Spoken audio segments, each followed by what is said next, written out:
This is Linux In-Laws, a podcast on free Libre open source software, broadcasting from the United Kingdom and Germany. Welcome to Linux In-Laws, a season 2 episode. Hold your breath, Martin. Yes, Martin, thank you very much. That's almost a round number in terms of it's a prime, if I'm completely mistaken. And it's definitely a round number, yeah. There are no. There's nothing behind the comma. Exactly. So it's a prime. It's the second season. And it's one of the many primes that is actually odd. There's quite a few of them. Well, actually, no, they all are. No, exactly, Martin. Quite funny that. Yes, Martin. Well, you've just failed the test. But don't worry about it. How are things on your end, Martin, anyway, apart from struggling with the basics? Well, mine is fine. I should ask you about your NVIDIA shares. Yes, it's the year 2045. Chris has just made another billion. After the rebound in 2026 of a company called NVIDIA. Excellent. No, I mean, push comes to shove. I mean, yeah, we're recording this somewhere early 2025, I think. Mm-hmm. Martin has just discovered that stock markets have their ups and downs. No, this is quite a well-known fact as well, just like those prime numbers. Is it? Okay, fair enough. Even in this household. You're wondering. I'm impressed, Martin. Do keep talking. No, that was it really. That's the... Okay, fair enough. I was going to ask you about your NVIDIA shares. Yeah. Anyway. No, they're fine. Don't worry about it. You sold them in time. No sweat. No, I mean, as I said, I just made another billion of shortening. Maybe you can sponsor the podcast. Martin, I've been doing this for the last 5 years. In case you didn't notice. Indeed, yeah. But this is not about this. But this is not a podcast about the stock market, but rather about a podcast about open source software. It is generally, yes. Software and organizations and yes, people, and the whole ecosystem, for want of a better expression. And tonight's subject is actually open source software in the porn industry. Full kudos to Martin, who came up with the idea. I think you'll be covering this one. No, Martin, jokes aside, I mean, we should do this at some stage, no? We can, but that might be tricky. Why is that we now? would be relying on your expertise only. That would be the shortest episode ever, I suppose. Yes. Clocking at about 2 minutes and 30 seconds, exactly. So we chose a much, much safer subject, namely telecoms. And needless to say, during the last 200 years, probably fair to say, as I said, we're recording this in 2000-something, the telecom industry has been known to use and also to produce open source software left, right, and center. Mm-hmm. But before we cover the most important projects, and this list is by no means complete, we should probably set the scene why, first of all, what the telecom industry really is and what their challenges are, for want of a better expression, Martin, right? Sure. Yeah. So let's go back to the beginning. 1861, October 26th. Exactly. There was a German chap called Johann Philipp Reis who beat Graham Bell by 16 years, as we just found out, with coming up of the idea to use electricity, basically, or voltage, to transmit speech and sound in general. Well, electricity may not have been part of his invention, but anyway. But did he use frogs or something? No, he did use electricity. But yeah, I mean, the point of remote communication has obviously been around for a long time. People used to use exactly smoke, flags, and then... Yes, fast forward a couple of thousand years. Yeah. Indeed. Okay, so the whole notion or the whole thing started basically with the invention of a gadget called the telephone. You picked it up, you dialed a number. Oh, sorry, actually, no. You actually in the beginnings. No. You actually picked it up. Exactly, and somebody would. To a person. Yeah. Exactly, Martin. Why don't you take it from here? Well, there would be a room full of people. Since apparently you were around at the time. With things called switchboards. Exactly. And it's basically the case that they would connect one wire to another wire by using some plugs. And that way you have a permanent connection between your sender and receiver. Also known as a circuit. And why this is important, we will cover in a minute. But fast forward a few years, basically now you have discs on your telephone that allow you to dial numbers. So the switchboard ladies... we're not here yet. Yeah, carry on. Yeah. Were replaced by a much fancier gadgetry, namely a local exchange. Well, the exchange is the building, right? There would be sort of mechanical switches inside, yeah. Yes. We're talking now 85, right? I think they were slightly earlier, maybe. Earlier, yeah. No, fast forward. Actually, as the time went by, these mechanical switches were actually replaced by computers. But the notion of a circuit still remained, as in you pick up the telephone, you try to connect to another site, and hence you have a circuit in place. That has been around with not only... we're not here yet. Yeah, carry on. With voice switching for ages. But Martin, I don't want to take away your thunder. Go ahead. No, that's right. I thought you moved on to today's situation where... We're going to cover voice over IP and this digital nonsense in a second. Okay, well, carry on then. So eventually, all of the circuits were replaced with fully digital computers that did much of the groundwork, as in the notorious labor-intensive switching themselves. Mm-hmm. Hence, a local exchange would be comprised of a massively parallel system that was able, and we're talking about 80s now, to handle about 1 million calls locally in parallel. Hence the name local exchange. Then you, of course, have... Yes? Well, I don't know. A local exchange, though. They don't cover that many, I don't think. You had quite a lot of those local ones in, kind of big cities, but anyway, it doesn't really matter. There are a number of different sizes of exchanges. It's computers that do the switching for you. Yeah. With the advent of this whole digital nonsense in the, I reckon it's fair to say, late 80s, early 90s, the circuits became virtual. Mm-hmm. German Telekom did the whole voice over IP migration, I think, in the zeros, meaning by 2020, by 2005 or something, all of the ISDNs, as in what does ISDN stand for? I used to know it. And, no, it's not. That was integrated subscriber digital numbering system or something like that. People look it up anyway. It doesn't matter. Yeah. Exactly. That used to be the rage about 30 years ago, as in you're talking about two channels with the maximum capacity of 64 kilobits. That was kind of still circuit switched to some extent, and the whole thing went digital, and they all replaced even the analog phone lines with voice over IP.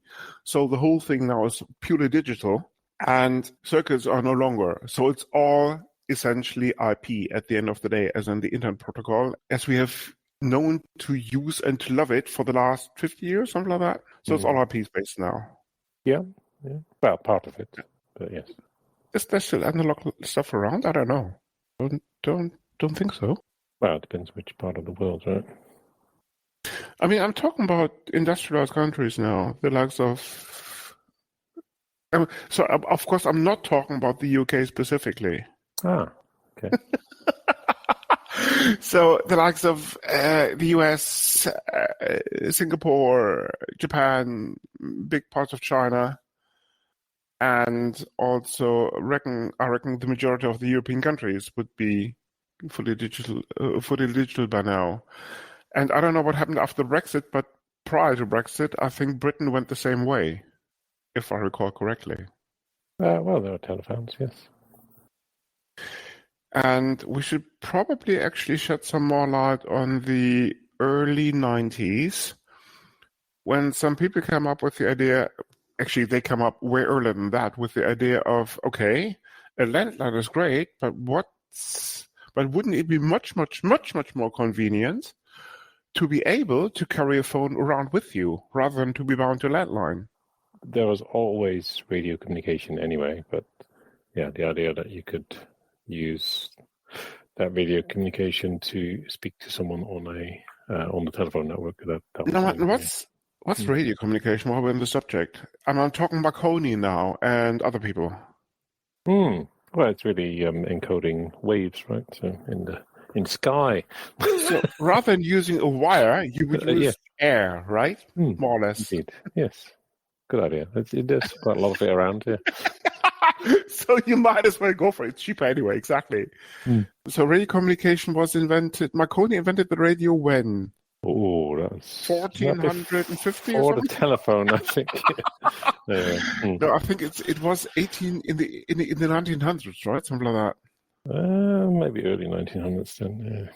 I mean, the Nazis had radio around left, right, and center in the 30s, as in 1930s, and that was big news at the time because they used it to spread the propaganda to infiltrate the masses. I mean, radio was big with them because TV wasn't around, and nearly every household had a radio, essentially. This is about 100 years ago, give or take. So the invention must have taken place prior to that. Well, he died in 1937, so yeah. Okay, but radio has been around for at least 150 years easily, I suppose. I mean, commercialized probably 100 years plus. So it's only natural, actually, that you then come up with the idea of why using a wire, which is binding you to a fixed point and place, but rather carry it around with you. So the whole thing took off in the 80s, and the big commercial wave, I think the first commercial wave, at least in Germany, took place in the 1990s. Phones were the size of a crate of a beer, give or take, as in massive. But needless to say, they slimmed down very quickly. And I reckon the first breakthrough was late 90s. And then they got bigger again. Anyway, yeah. Yes, late 90s. Yeah, at first they shrunk, and then basically, exactly, they increased in size.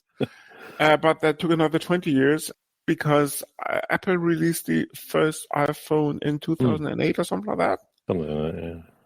Anyway, in the zeros, people came up with the idea of, okay, we now have a mobile phone, but we can do much, much, much more than just placing calls with that technology. So essentially the idea was basically to take a computer that had a radio, or not just one, but many radios, as in Bluetooth, GSM, and Wi-Fi, just to name probably the three most important radios in a smartphone, to put that sort of gadgetry into everybody's pocket. Hence the notion of a smartphone. Late zeros. Android came into existence in the early 2000s, and Google bought it, I think, in 2005, 2006. Details may or not be in the show notes. Okay, now with that foundation out of the way, let's actually shed some light on some important free, Libre, and open source software projects in the telecom industry. But before we do that, we should probably shed some more light on the requirements of the telecom industry. At the end of the day, we're talking about large companies, also known as carriers, just to name one example, that are in the business of making money with phone calls. Indeed. So these are the companies that run your local exchange, i.e. the gadgetry that switches local calls. Yeah. I mean, there's okay. So there's the infrastructure part, right? Which is Martin, max yourself out. Owned by people like radio antennas and cables and stuff like that. But then there's a lot of sort of virtual opcos these days that don't actually own any kit at all. They just offer you a subscription to make use of other people's networks and things like that. Absolutely. We're going to cover this in about 20 minutes and 30 seconds. Oh, okay. When Martin will speak about networking as a service. But before that, we should probably actually do another history lesson and take a look at what happened in the last century when all of these operators were facing the challenge of having to grow their business rapidly. And I'm just talking about the likes of AT&T, German Telecom, British Telecom, and all the rest of them. Not just basically from a landline perspective, but also from a growing mobile perspective. Because more and more people actually at that stage already, used to own more than one telephone. You had a telephone at work that was probably connected to something called a PBX. Oh, you're talking about non-mobile stuff. Yeah, okay. Yes. Yes. Martin, what's a PBX? PBX, isn't that a type of exchange? It is, Martin. What is it? I don't know what the words mean, but what letters mean. You can tell me. A private branch exchange essentially is a small telephone company inside a company.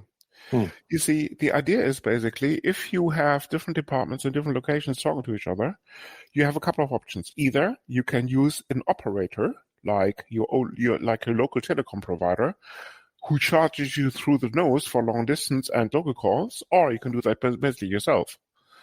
So you actually rent a so-called trunk from an operator that connects a couple of locations, and you do the rest yourself. The operator only sees a wire connecting these locations. I'm using an image now, and are not necessarily get involved in the rest because you do the switching and the routing of the calls yourself.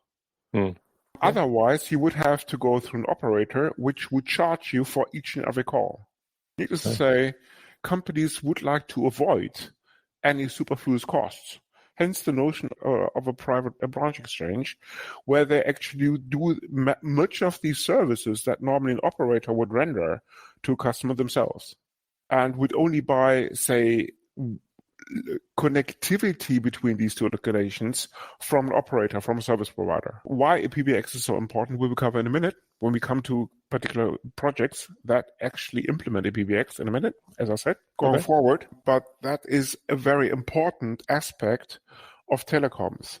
And then, of course, you have the operators themselves who are, as I said, who are facing scalability issues with regards to these computers who were able just to handle a couple of 100,000 calls simultaneously, now actually, because of the areas are growing also larger, who are now facing the challenge to handle a couple of million calls simultaneously, especially with the voice over IP thing kicking in. Yeah, I mean, you mentioned calls, right? But how many people actually still use a phone to call people these days? 2? Pardon? Maybe 3? I don't know. No, I mean, it's probably all the spam companies. going back about 60, make that 50 years actually. Of course, the operators bought these exchanges and other computers actually from so-called manufacturers, and there's probably one manufacturer standing out called Ericsson. Why is Ericsson important, Martin? Because they make a lot of the hardware stuff. Absolutely. When I was doing a stint in Denmark in the 90s, actually I was working for a small provider that was retained by Ericsson to provide software for one of their local exchange families, as a family of local exchanges. These massively parallel systems called Axes were actually able to handle, I'm talking entry level now, of 1.5 million calls simultaneously. Funny enough, they were running an ecosystem powered by a programming language called Erlang. Yeah, excellent. Yes, of course. Well, it was invented. Well, it goes back by Ericsson. Yeah. I don't know how it ended up at Ericsson. It's somehow associated with Ericsson Erlang. But, and no, actually, some people actually at Ericsson invented this. Right. I think in the 80s. And if we take a close look at Erlang, it's actually geared toward that sort of requirement, because it has parallelism built into it. Essentially, it comes from the area of telecommunications. There's something, it was OTP. It was made for switches, right? Exactly. What is OTP, Martin? It could be many things. Open Telephony Project, I think it's called. Platform. It's an ecosystem that comprises an Erlang compiler. Open Telecom platform, anyway, yeah. A platform, sorry, yes. It comprises an Erlang compiler. It comprises Beam, the virtual machine that executes Erlang, and it comprises anything under the sun required, like a messaging system, a distributed database, or data acquisition platform, I think it's called, and all the rest of it. So with this OTP, you get your Erlang system for your local exchange should you happen to run one out of the box. Well, its main usage that I'm familiar with is through RabbitMQ, which is a very popular message broker, also open source within Erlang. But yeah, Erlang has a bunch of properties that came about from the requirements of telecoms, as in handling millions of connections and having be able to provide the uptime that those kind of systems require by self-restarting processes and stuff like that. It has these kind of self-healing fault tolerance built in. But yeah, it's also very lightweight, small memory footprint, those kind of things. What else can we say about Erlang? Yeah, but yeah, as you already mentioned, it's kind of a virtual machine approach with garbage collection, those kind of things. What else do we know about Erlang? There's a very important superset called Elixir, right? Why don't you tell us about Elixir? Essentially, it's almost like Java and Kotlin. Elixir is a superset of Erlang. It uses the same infrastructure as in Beam. It can interface natively to Erlang code, but I'm almost tempted to say it's the Erlang that Erlang always wanted to be in terms of its Kotlin compared to Java. It's more powerful, it's more concise, it's more elegant, I'm almost tempted to say. And it has a lot of features that the original Erlang was just longing for. So, for example, a better support for something Erlang calls, I think, processes, right? In terms of, it's not an operating system thread, but it's something that is handled by the Beam, by Beam as in the VM itself. So essentially, it's a very lightweight abstraction of a process that is instantiated in a couple of nanoseconds because it's lightweight, but it can be deployed in a very massively parallel environment alongside. Well, yeah, I mean, when it's not so much the environment; it's the fact that it can run these millions of super lightweight processes. Right? It's just the thing to describe about Beam. I think rather than so, don't think about it. You need a massive set of cores and stuff to run this thing. It's the virtual machine itself has that ability to have those large numbers of processes or lightweight processes which you can switch between. Right? Yeah, I mean, exactly. I mean, you don't have to have a massively distributed system. I mean, you can run Beam on whatever hardware it supports. You're talking about a couple of thousand cores easily in the 80s already, or 90s. But needless to say, these most of the distributed systems had only one objective, as in handling calls, because this is basically what made the money for the operators. But needless to say, you can run Erlang on any hardware platform Beam supports, goes without saying. Of course, without the additional benefits of a heavily distributed system.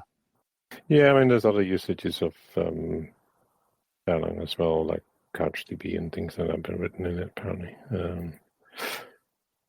Yeah, so, but yeah, it's quite an elegant language. And of course, as Martin already pointed out, RabbitMQ, or most parts of RabbitMQ are coded in it, right? Yeah. Now, people may ask, what is RabbitMQ? But we won't go down that road. not today, anyway. Exactly. Down that hole or down that road, yeah. Anyway. But speaking of open source software projects, there are two projects that probably stand out from the crowd because everybody is using them, probably without knowing it.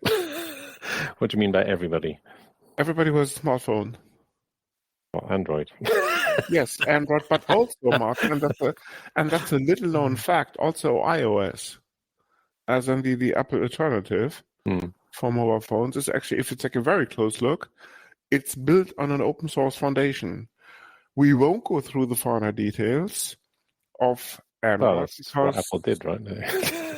They just take some Android thing, some open source or Linux distro and put their own stuff on top of it.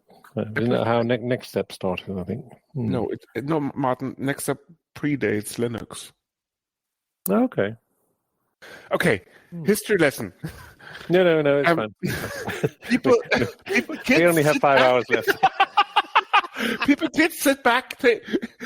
Granddad is talking about the war right now. Okay, it's the mid-'80s. Steve Jobs has just defected from Apple. Has this grand vision of setting up a software company called Next. You say Next in terms of what's the next big thing. The idea is to sell. Well, they were workstations. Workstations, yeah. Exactly. What do you call it? Graphical workstations. Graphical workstations clocking in at gazillions of dollars as in retail, aimed at the education system, essentially where Mr. Jobs always wanted to take Apple to, but never really succeeded until he left the company and joined afterwards. But that's a different story for another day. Long story short, NX built the hardware, but was in dire search of an operating system. So they essentially took a microkernel called Mark, links of course will in the show notes, blended this with the combination of a NetBSD, I think, and FreeBSD personality on top of this microkernel, and put parts of a GNU userland on top of it, and lots of proprietary crap, and they called it NextOS. When Steve Jobs rejoined Apple, he actually brought NextOS with him. Next Step rather. And Apple, having only from a technical perspective, less powerful operating system called macOS version 9, said, oh great, we now have a proper operating system to put on our Macintoshes. Let's use Next Step. So essentially they took the good parts, as in the good bits, stripped them down, and any Mac OS after, including version 10, is actually built on a Next Step foundation. Apple calls it Darwin, as in the combination of X and U, I think. That's a combination of Mark and a heavily modified BSD. But when Mr. Jobs was looking for a platform for these tiny computers in everybody's back pocket, he essentially took macOS and stripped it down, bought a trademark from Cisco, who actually owned at the time an acronym called iOS, and said, "Now look, this is the operating system for our iPhones," and the rest is history. And at the end of the day, you are looking, because Mark is open source, needless to say, so is BSD. You are looking at an open source foundation for the second biggest mobile brand on the planet. The biggest mobile brand. Are they still? Take it? Are they still the second biggest? Who would be second then? I mean, first, of course, I'm talking about deployments now, as in people buying or people owning mobile phones. The biggest is Android market share, I think 85 or 90%. Apple comes in at 5 to 7, and the rest is miscellaneous. Well, I would imagine that the things like the Xiaomi's and have quite a big footprint these days. But what do they run? Well, I mean, it depends whether you're comparing brands or OSs. Probably some proprietary AOSP spin or something like that. Exactly. So essentially, when Andrew Rubinstein came up with the idea of similar to Steve Jobs to put a computer into everybody's back pocket, he was just looking for software, and he essentially came up with the notion of taking Linux, who was about 10, 15 years at the time, stripping it down and making it to some extent proprietary, and putting some proprietary crap similar basically to Mr. Jobs on top of this, and calling it Android. And Google came alongside and say, no, look, that's exactly the platform that we could use to do our advertising spin. Hence the notion of the Pixels of the world and any other Android-based phones. Mm-hmm. But we won't go into the technical details of AOSP as in the Android open source platform, because that would be the subject of an upcoming episode. And that would be season 2, episode 38, if not completely mistaken, if the marketing memo is anything to go by. Martin, we do have marketing again, right? We do? Oh, no. Yeah, they sent a mail yesterday and saying that this is now... Yes. Oh, they must have not included me. That's why they're still around. Martin, exactly. I wonder why they did this. Them, Marketing, if you're listening, there's a platform called LinkedIn. You want to get on this platform and update your resumes as soon as possible, because once Martin is back in the office tomorrow, he will, similar to Trump, issue resignation letter, but redundancy letters rather, left, right, and center, I suppose, as he always does for the last 5 years. Yes, it is right. Yeah, good point. Yep. Okay, now that we've covered AOSP, now we've covered the iOS root. So what's left? What's the Telegram project? Of course, Asterix comes to mind. No, Martin, does it? Well, it came to your mind, so why don't you tell us about it? What is Asterix, Martin? What is Asterix? It's a star, right? Open source switching exactly, stuff. Yeah. Essentially, it's probably the PBX project, as in the FLOSS project, PBX project, that is mostly used by any organization doing their own thing with regards to PBX functionality. Quite a few service providers use it. So if you're buying PBX services from a provider, chances are you're using Asterix without knowing it. But even in the SME, as in small and medium enterprise, it has made its footprint. Essentially, it's a PBX system that is capable of doing much, much, much, much more than just switching calls or doing voice over IP things, because actually it does, for example, include protocol functionality for video conferencing, which puts it very close to things like IP switch things like Big Blue Button. Well, Big Blue Button uses FreeSwitch, right? That's the... So, Martin, what's FreeSwitch? FreeSwitch is it's a component for building your voice, your video apps. So, as you already mentioned, it's part of Big Blue Button, for example, as well. That's probably part of many others as well. But that's where I came across it first. So, what does it switch? If it's called FreeSwitch. IP stuff. Okay. No, Martin, I was under the impression IP is not switched but rather rooted. Well, what's the difference between a router and a switch, right? You see, a router routes packets, and a switch basically is a layer lower. Higher, lower? Which way around is it? I mean, a switch normally is associated with layer 2 protocols, like the Ethernet of the world, and routing is actually routing packets from a source to a destination. Hence, this notion of a circuit switch, i.e., you set up a circuit using a switch, but a router takes care of packets, which are not circuit bound. That concludes today's lecture.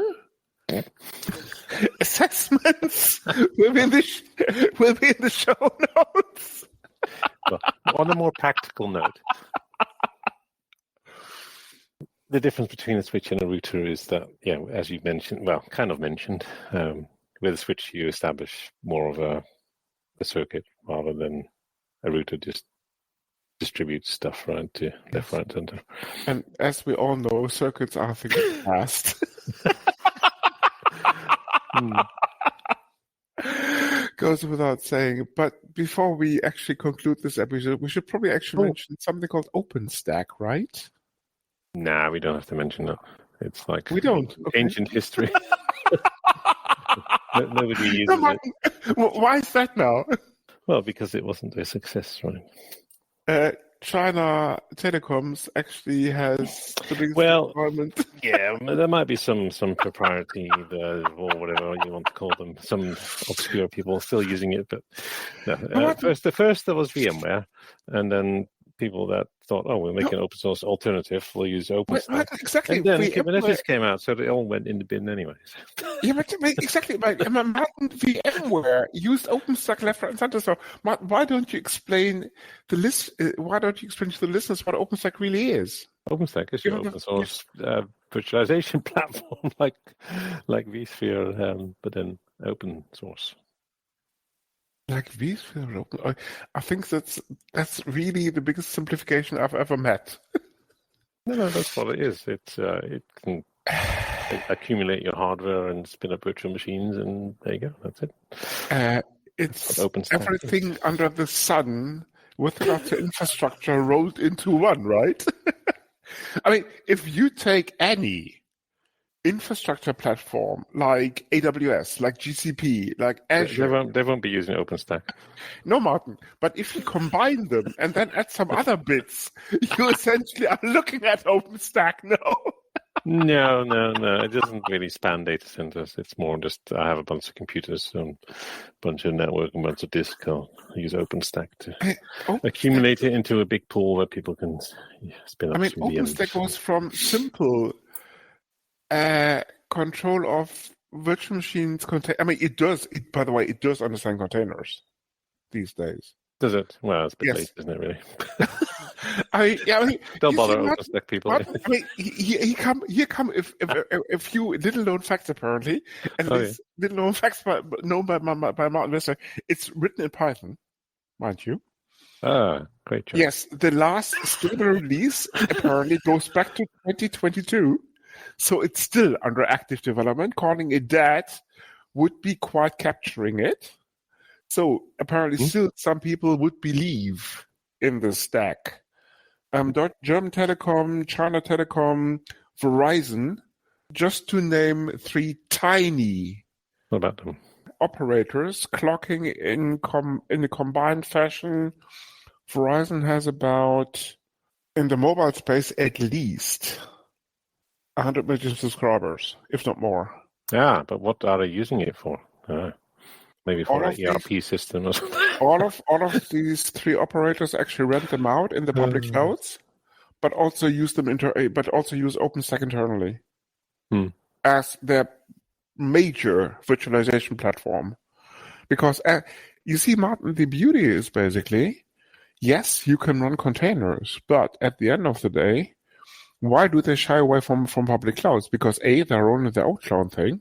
Sorry, say that again. I don't know what you're saying. No, they are rolling their own cloud thing because all of these three carriers would be also cloud providers in their own geos. China Telecom is, and of course, Verizon also.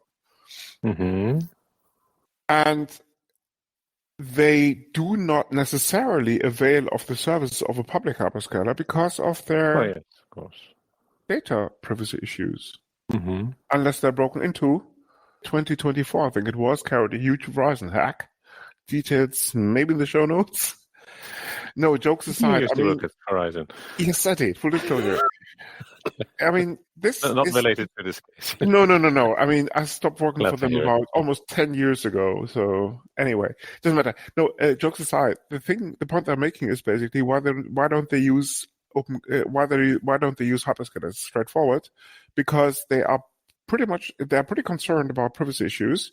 So on-prem maximum hybrid is their way to go, and hence OpenStack being the platform of choice, basically because you can roll your own, and that gives you full control of the platform. Yeah, they have a 30% market share apparently. So. Who does? In what market? OpenStack, yeah. 30%. That's a lot for a corpse, no?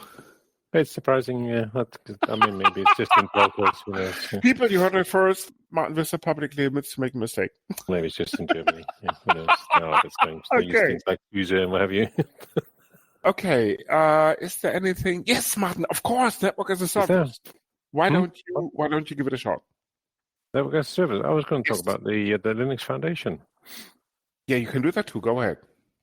Okay, well, the Linux Foundation has a networking section where they have a number of projects under their umbrella, like the Open Network Automation Platform, Also known as 5G ONAP, blueprints, right? stuff like that. ONAP, yes. ONAP, yes. Yeah, so, I mean, it's apart from the OpenStack angle, there is a wide use of open source in telcos, right? And some of those are new, some of those are specific to telco, right? Like the Open ONAP and FreeSwitch and all these kind of things. But aside from the specific telecommunications functions, there are general open source projects as well, of course. But yeah, we don't have to cover those right now. We should probably shed some light on networking as a service because that's the latest rage in the industry, you know? I think that's been around for quite a few years. Is it not? Yeah. I mean, of course, companies always have been buying network services from major carriers. The virtual operators probably being the best example, i.e., the Threes of the world, to name a British. There's loads of them now. Every supermarket has that. Exactly. So they are just providing a brand for consumers, but they don't have their own infrastructure. So they essentially are reselling connectivity, which they are buying from operators, like mobile carriers, for example. Mm-hmm. And I think there's probably one project worth mentioning in that context, because until about, I would reckon, 5 to 7 years ago,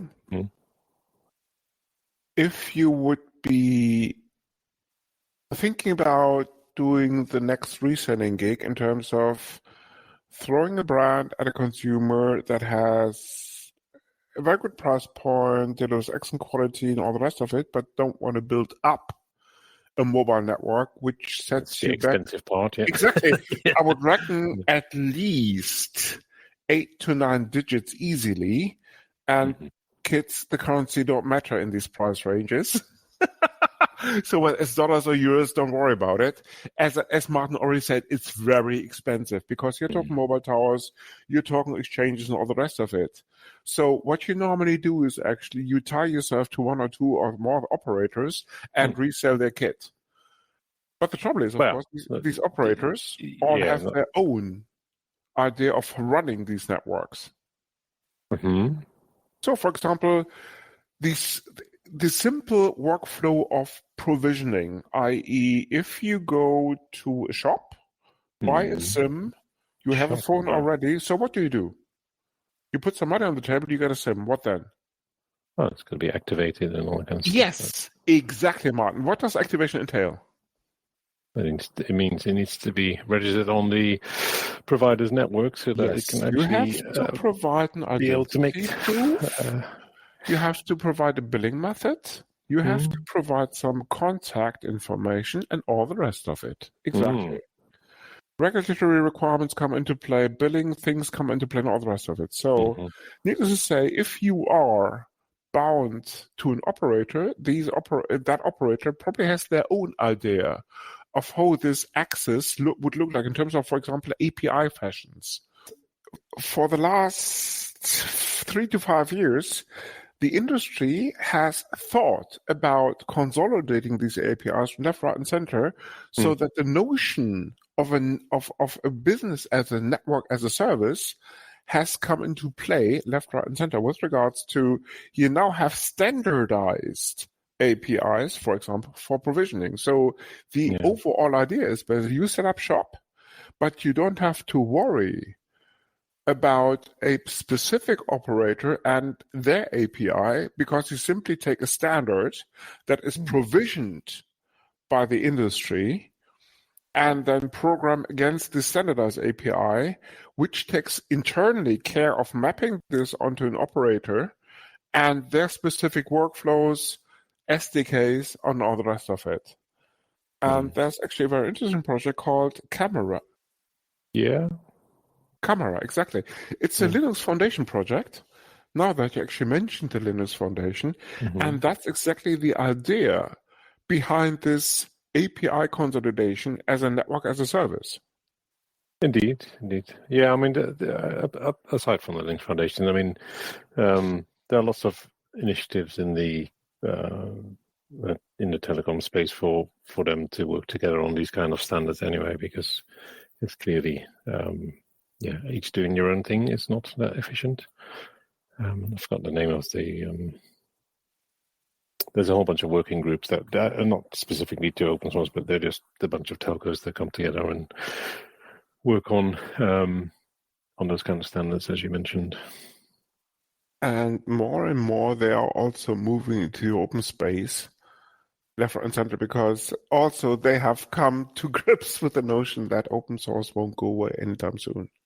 Not just from a platform perspective, but also from an industry standardization perspective, because you only gain to win with regards to your technical depth, your positioning abilities, because, I mean, if you're an operator that can actually support Camera, you're off to the races. Because for you, that would be that USP where you can actually enter the market in a better fashion. Selling your capacity, bandwidth, network, whatever you have. Probably 5G bandwidth, yeah. Anyway. Or 6 or 7 or whatever, exactly. I don't know, when is the 6G sell-off happening? Next year, this year? I don't know, actually. I haven't heard much about it. Maybe Trump knows, because Trump apparently knows everything these days. Oh, does he? Probably because Elon is working for him. You never know. And with that, I reckon we've come to the boxes. So, Martin, what's your box? Good plan. Boxes. Well, I mean, since we were talking about, I mean, I have a few, but it's really... What we do, Martin? What we do? I'm going to go with Erlang, because if you actually start writing some stuff in it, it's a very elegant language. So what have you written in Erlang so far? Oh, just some simple stuff like Fibonacci ranges, things like that. But it's just fun to play around with as a language, just to get used to. And, okay. So nothing. It's a very elegant language. So nothing worth putting. I'm not quite ready for my Switch implementation. But okay. I'm working on it. Okay, fair enough. But yeah, people have a look at Erlang anyway. It's just so I have curiosity, what hardware are you running it on? A standard Intel-based stuff? Of course. Okay. I'm not an ARM fanboy like you. and have you branched off into OTP or just core Erlang? No, just core Erlang. Okay. It's always fun to look at programming languages.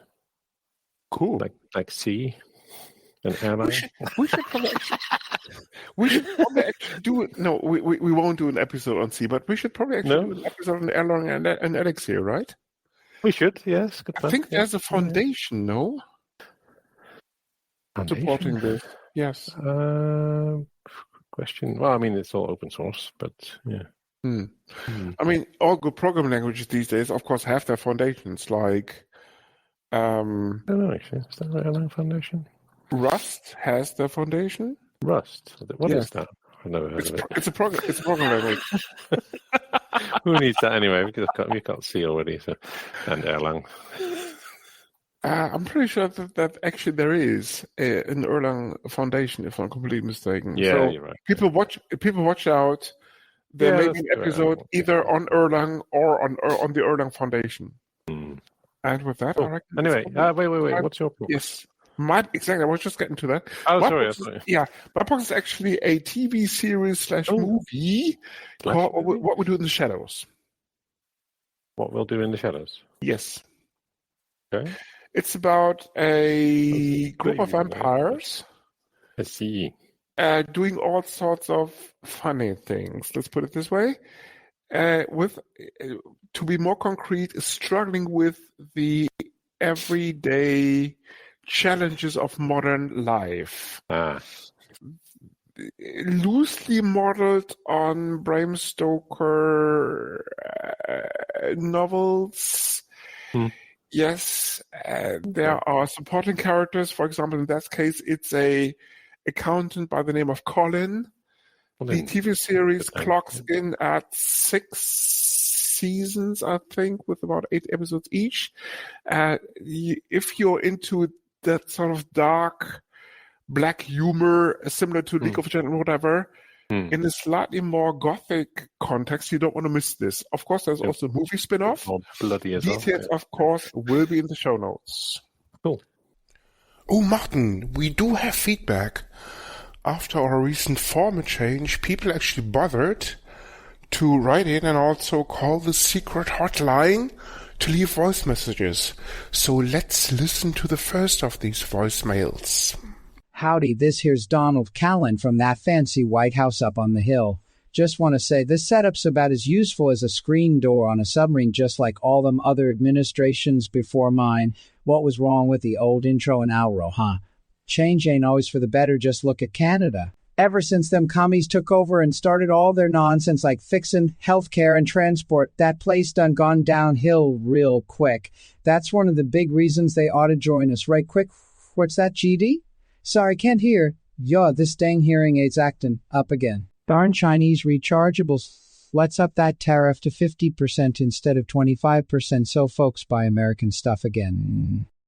Martin, the President of the United States has sent us feedback. Apparently, he's not too impressed. Well, we could say the same about him. Martin, you have a point there. I mean, of course, that begs the question where this whole thing is going, no? It's, it's even worse. Well, worse, if that's possible the second time around, right? But, yeah. I mean, full disclosure, because we're recording this in the future, as in, what is it now? The April of 2027. The US is no longer. I think there will probably be a tariff on open source next year. It's up to him. Because a civil war has raged across the country about a year ago, and that was that. No, I'm joking. We are recording this still in 2025, and there is no sign, I hope, of a civil war yet anyway. But Mr. Trump is certainly making an impression. And jokes aside, it doesn't look too good, I suppose, not just from a European perspective. It'd be interesting to see if there's actually anybody done any sort of post-election polls, right? It's like, do you find out what you actually voted for? Well, I mean, the numbers are going down, but that's to be expected because more and more people are losing their jobs. I mean, federal employees at the very top of that list. Never mind auto workers and all the rest of them because of the impending recession, because of tariffs and all the rest of it. Interesting. Do they have a deficit or on trade? No, I don't know what the U.S. economy is like. I can't recall a state on the planet that doesn't have a deficit. Well, surely China has the reverse, right? They must have a lot more money coming in than. I mean, Chinese government, if you have the facts, feel free. The email address is feedback@linuxinlaws.eu. Especially if you don't have a deficit, please send us mail. We will make sure that we're going to relay this to a certain Donald Trump in Washington, as in DC. Not sure that's a good idea. He may get some ideas himself, right? Even more worse ideas. Okay, fair enough. Yeah. No, it's going to be interesting to see basically 10 years ahead of how this whole thing turns out. I mean, the smart money is, of course, that the midterms will certainly make an impact. I hope for the better. That then said Mr. Trump is actually fighting against a blue Congress that can certainly put some stops to some measures. But hope does last, I reckon. I don't know. It's not promising. One has to say that they managed to vote him in twice. It's not looking good, really, is it?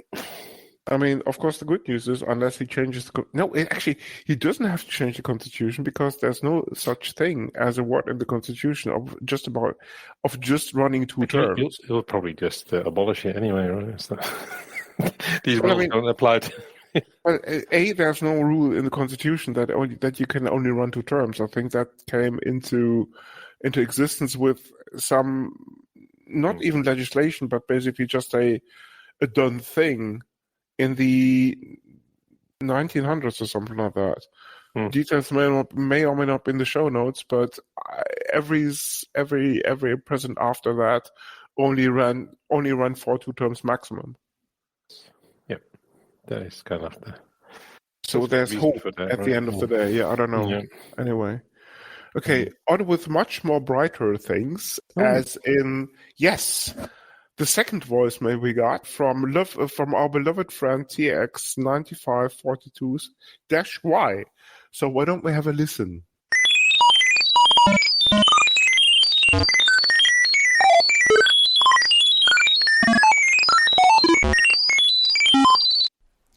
We should probably explain what that means, as not everybody may be familiar with TX9542Y's accent, also known as Beetlegoose. Let me do some translation. He just loves the new format, but wonders if it would be possible to change the contributing bands every now and then. It just so happens that he knows these 3 bands in the Beetlegoose quadrant. As a matter of fact, he's managing them, and would be more than happy to broker introductions, etc. This is quite amazing, right? I mean, again, he's taunting some strange bands in that sector. I mean, you remember the last Halloween episode, right? Basically, where he... Okay, I'm not giving away too much. If you know the details of what Martin and myself we will talk about for the next half hour or something, maybe just 2 minutes, I don't know.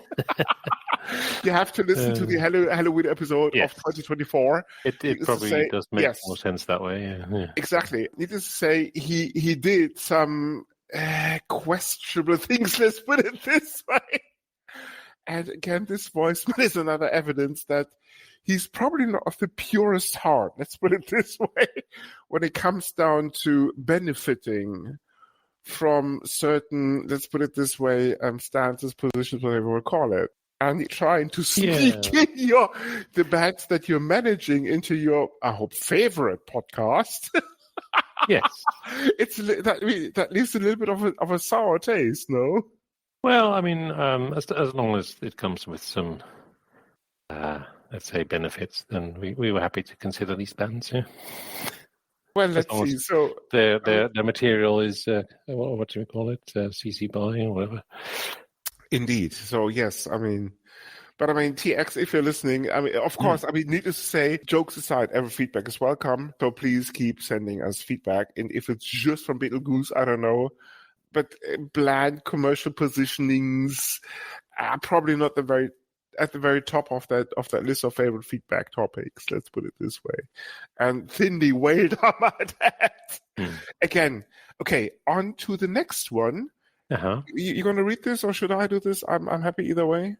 Yeah, I don't mind, whatever. You can do it if you like. So, Martin, why don't you go ahead? Oh, okay. So this is from a certain Linus guy. He says, I do like the new intro and outro. Change is good. Just look at the operating system hobby project thingy of mine. It changes daily, and the people working on it too.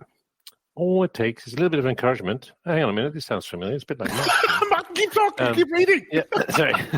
Anyway, all it takes is a little bit of encouragement, and out the door they go. If they don't follow my lead and do as I say, or write, or code, or something, I am the dictator for life after all. The big LT wrote in. It's a Linus Torvalds. Well, we don't know. It says so. It's just signed Linus, right? Could be any old Linus. Who knows? Okay. How many Linus do you know on the planet Earth that call probably the most popular operating system on the planet, a little operating system hobby thingy project up there. Well, exactly. It can't be LT because it's got like 20 million lanes of code. Right? I don't know. I mean, the whole bloody thing runs in almost everybody's pocket. No, it's called Android.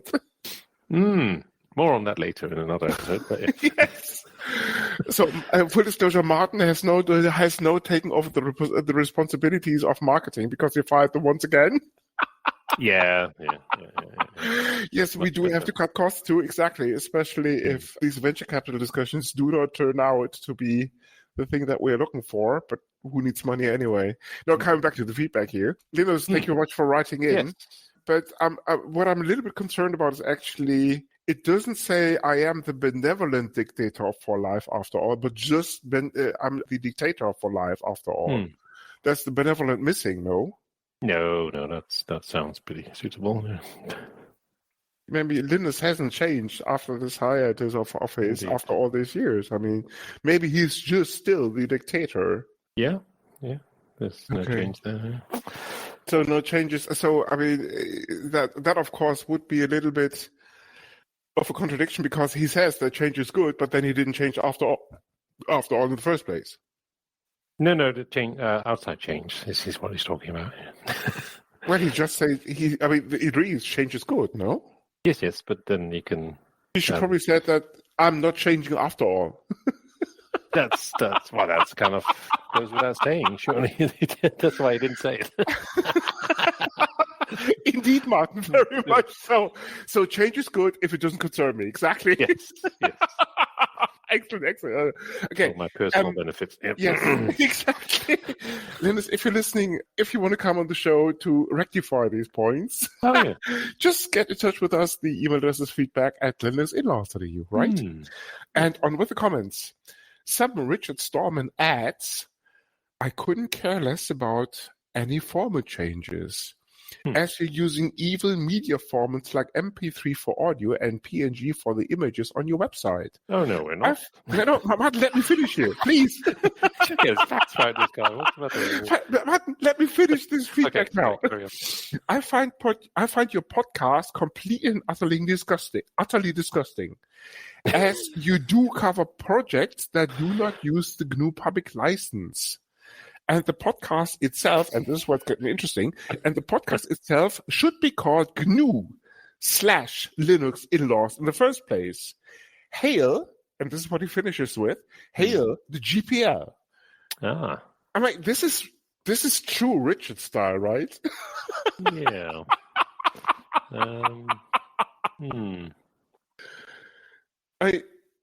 It's probably given that Richard doesn't listen, so we can mock this. Does he not? No. I mean, we put out the show as an MP3 format and OGG, of course, because we do host this on archive.org and they do conversion automatically. Not an MP3 format, I might add. And no, this is what we upload, and then they do the conversion to OGG, so all is good. So he might be listening. Okay. But I find this I wouldn't say disturbing, but I mean, this is true Richard style, right? I mean, everything that is not coherent with his opinions, it's automatically evil. Goes without saying. Yeah, I mean, he's a man of principles, whether you agree with them or not. Very much so, Martin. Very much so, indeed. Yeah. Yes, and I think we have another comment. You want to read this? Should I do this? I'll go ahead. Yeah. Mr. Xi Jinping writes, great fucking intro and outro. Of course, we can't mention this because we're explicit. Just love the economy of it all. Speaking of economy, can't wait to slap counter-terrorists on that crap that the US keeps sending us. Who needs Teslas anyway if you find Chinese electric vehicles as an EVs manufacturers, such as BYD and Geely? Chairman Mao would have been proud, but maybe he's watching this from the communist heaven as real heroes never die anyway. Oh, Martin, this man has a point. I mean, this is the rule of China, no?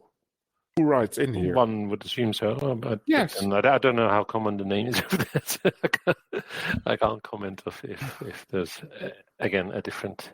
I mean, I reckon the Mr. number of Ping, Xi Jinping. Jinping that know Yeah. about Geely and BYD and this Well, to our it's- podcast, I mean, clocks Probably. in under 10, I suppose. No. We're very popular in China. This is why they keep trying to send us. Sell us the domain name. No, Martin, but this is the first comment we have gotten from somebody called Xi, or allegedly Yes. anyway, calling Xi Jinping himself.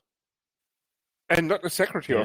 or something, or some strange Well, domain name there's, administrator or whatever. there's your clue, right? I mean, he would never write himself. He has too many underlings to do that kind of stuff for him, surely. Maybe this is a personal, as in private communication. Yeah. Anyway, so I mean, yeah, he tariffs- wrote this. tariffs, interesting.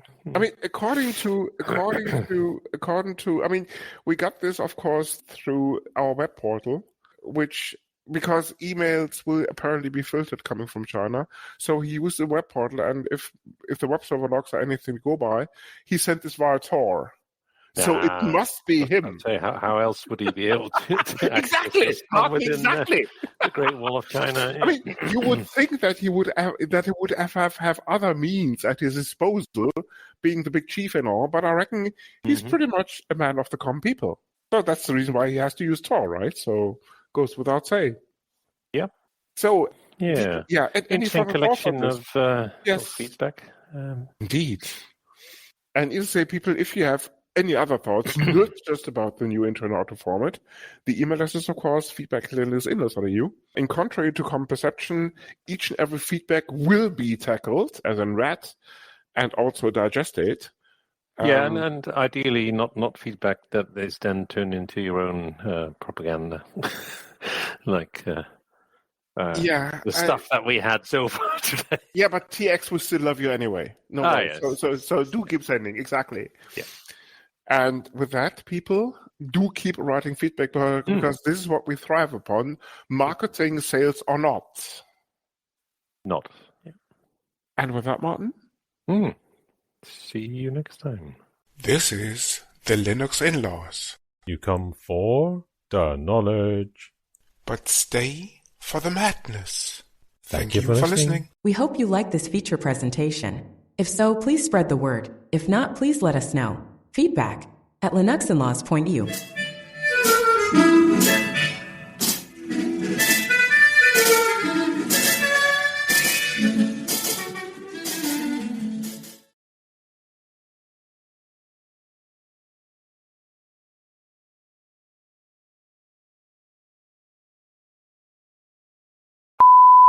I see. Another bot opening the room. Excellent.